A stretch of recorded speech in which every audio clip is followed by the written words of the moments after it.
아니 비리나 빠이탈자가 나있던 게 উদয়পুরের তৈরি উত্তম মানের ice cream Amrita ice cream. আপনাদের বাড়িতে কিংবা অফিসে যে কোনো ধরনের অনুষ্ঠানে অতিথি আপ্যায়নের জন্য নিয়ে আসুন অমৃতা আইসক্রিম। আর হোম ডেলিভারির জন্য যোগাযোগ করুন উদয়পুর।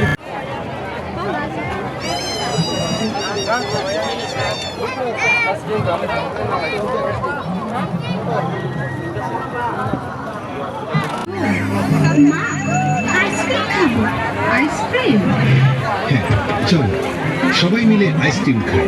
বাবা Amrita ice cream Amrita ice cream Amrita ice cream.